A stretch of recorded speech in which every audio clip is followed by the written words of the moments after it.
on the train to Crystal Palace, which has to be one of the finest stations in London. It opened in 1854, the same time the Great Exhibition, the Crystal Palace itself, moved out here from Hyde Park, which has since unfortunately burnt down, although remnants of which you can still see in Crystal Palace Park today. The station in the past has been known as Crystal Palace Low Level, suggesting that there has been a high level station, and there was, though that's also closed, and remnants of which can still be seen as well, which we're going to go have a look at, but to do that you have to cross Crystal Palace Park.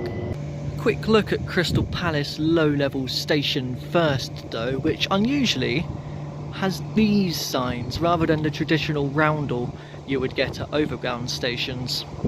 If you come down to the very back of the platforms though, you do actually come across one.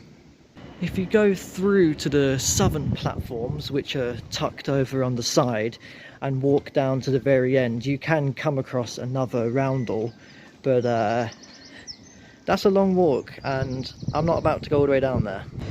It's like a cathedral, this station. It's really quite impressive. I can spot a disused platform down there too.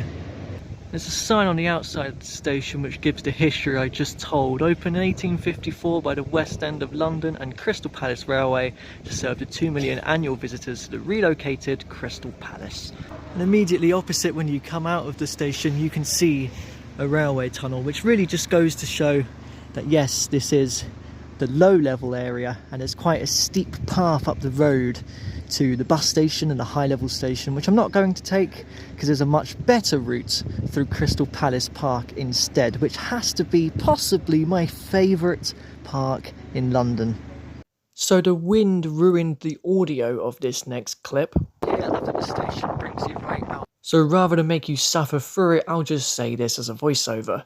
You can see the terrace remains of the Crystal Palace over there, as well as the transmitter tower, of course, and you have the Capitol Ring, which passes through here as well. There's many features to this park which I love. I like that the station brings you right out to it, and I'll definitely feature more of them another time on another walk. Quickly focus on one more feature just before we get towards the bus station though, and that are these sphinxes here, part of the remains of the old palace. I really do quite like these. To get between the Crystal Palace and the high level station, there was a subway that went underneath the road here. But since the station's closure in the 1950s, it's been left completely abandoned. In recent years though, they've been restoring the subway, and it is now complete, ready for the 160th anniversary of the station's opening. And for a couple of days a year, they open it now for you to go down. That's exactly what we're going to do. Right, down we go, and first impressions are, whoa, that's a lot deeper than I thought it was going to be. The stairs brings you down to this huge cavernous space with a new roof that provides a lot of natural light that is coming in, and also a sign saying that it has been restored recently in 2024. There are some brilliant before and after photos that someone has set up to show the difference in the restoration works and how it was once just left as a ruin and open to the elements, and it really makes you appreciate just how much work has taken place to make it look as fantastic as it does, and also how it looked back in the day. Moving on from the courtyard into the subway itself underneath the road, which really is the highlight of this space, and everything about it is just fantastic, from the pillars to the brick patterns to the remains of gas lighting, which is still here. The subway was even used during the war as an air raid shelter, and probably some illegal raves in the years since as well. It's a fantastic spot, and I've been wanting to come down here for years, and I'm glad it's finally open. I just love that thousands of people are travelling across this every single day and probably don't even know that this is here. It is literally a hidden secret beneath your feet. This would have been such an impressive entrance to Crystal Palace from the high level station, which would have just been out here where them houses are now. And if you were to go down there today, you can still see the tunnel entrance which trains would have taken to leave Crystal Palace High Level, calling at stations called Upper Sydenham, Lordship Lane and Honour Oak, joining the existing railway at Nunhead. And even along the route, there's another tunnel. So you can actually see 4 different entrances if you were to go exploring. Well, that was fantastic. At least I got to shelter from the rain down there, so I had my hood up.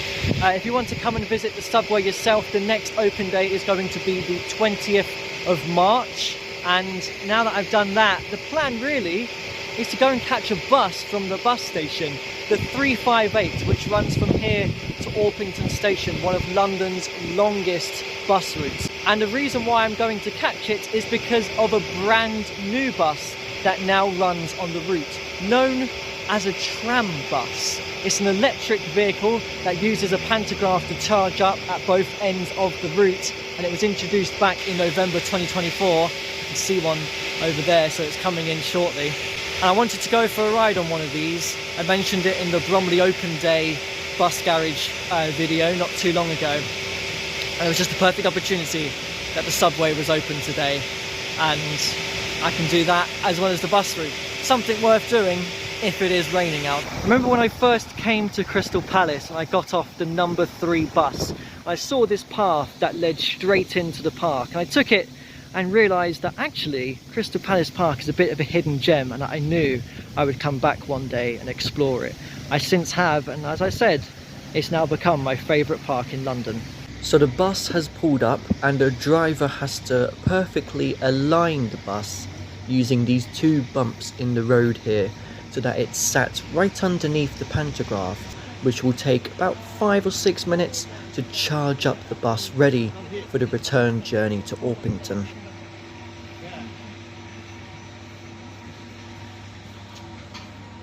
Problem I'm instantly seeing though is that a second one has now pulled up, but it can't charge right now. So if one of the buses was delayed, it would just get even more delayed as it's waiting to get charged up.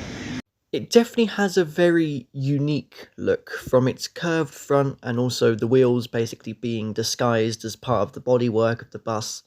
First impressions as I board is that it doesn't feel like a London bus at all really, with its wooden floor. It doesn't have a maquette, the seat fabric that you usually get, although I would find these seats to be a little bit more comfortable. It doesn't have coloured poles either, except a bit of strip of red near where the bell is.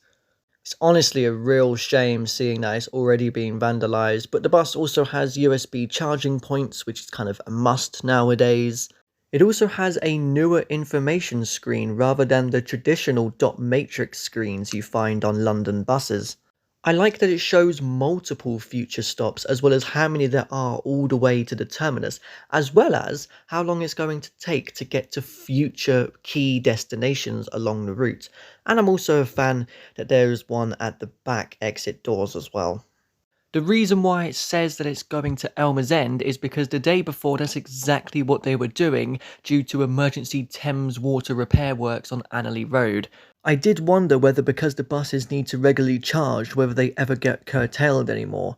And it seems like they can make a return journey to Elmer's End, but not Penge, which I thought would be where they would terminate. Luckily the bus was running to Crystal Palace today, but was just on diversion, missing out Annerley Road, so once we got to Penge, the announcements and boards did sort themselves out. 358 to Orpington Station. The 358 became a TfL route in 2002, and the reason why it's one of London's longest is because it doesn't take the most direct route. Between Beckenham and Bromley, for example, it goes via Eden Park rather than the 227 route, which also starts at Crystal Palace and is about a third shorter than this one. Similarly, it goes via Farnborough and Orpington bus garage rather than taking a direct route to Orpington station itself.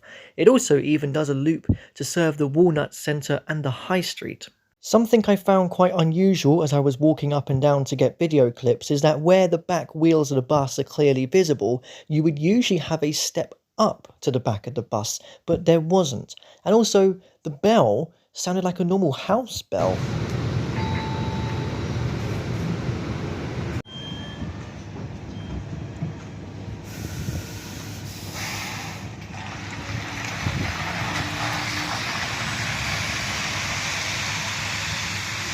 Well, I've made it to Orpington Station. It definitely is one of London's longest bus routes, taking an hour and a half, 15.6 miles in total. Now there aren't actually too many numbered routes which come to Orpington because most of the buses here make up R routes, prefix lettered R routes from R1 to R11. And there's also an R68 and R70 in Richmond. At least that makes sense, the R stands for Richmond there. The R in Orpington, well, I've always thought they wouldn't use an O as a prefix because that might just look like a number 0, so they go with the second letter in Orpington. But I've also seen it said that it represents Orpington roundabout, where all of the R routes use, just down from the station by the high street.